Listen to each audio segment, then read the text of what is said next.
घालून बघा बाबा. पापडी बेसनचा प्रकार लागतो की नाही उभा. पण पिठल्यामध्ये उभा नाही घालत आपण, नाही घालत की नाही. म्हणजे कोणत्या गोष्टीत काय घालायचं याची एक आपल्याकडे तयारी आली पाहिजे. आपल्या डोक्यामध्ये ती फिक्स बसलेली असते कारण आपण आईचं शिकलेलं असतो म्हणून. आता एक आणखीन गोष्ट तुम्ही मला सांगा, मीठ कधी घालता तुम्ही भाजी? फोडणीमध्ये घाला. ओके. आणि तू कशी घालते? तू कशी घालतेस? खरं सांग. हा, तर कोबीमध्ये तू घाल तर मीठ फोडणी.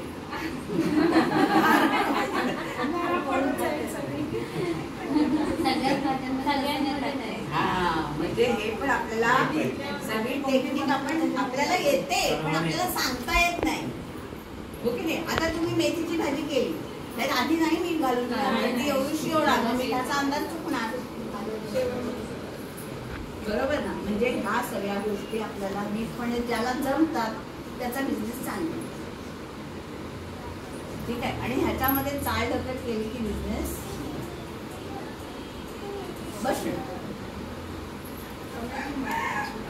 आणि ती तशीच आज आपली एक चमचा टाकली मोहरी, उद्या कमी आहे ना, आता वरून कोण काढणार, लावलं अर्धा चमचा नाही.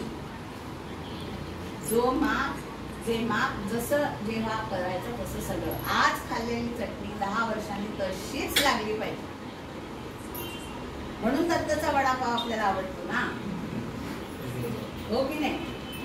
नाही तर आवडेल का सांगा मला. 10 दुकानातनं आपण खातो पण अमुक एका ठिकाणचंच खायचं. आपण तसं का करतो? कारण की त्याची जी क्वालिटी आहे ती तशीच्या तशी. चितळ्यांची बाकरवडी, इतक्या लोकांची बाकरवडी आपण खातो पण चितळ्यांची आपण का खातो?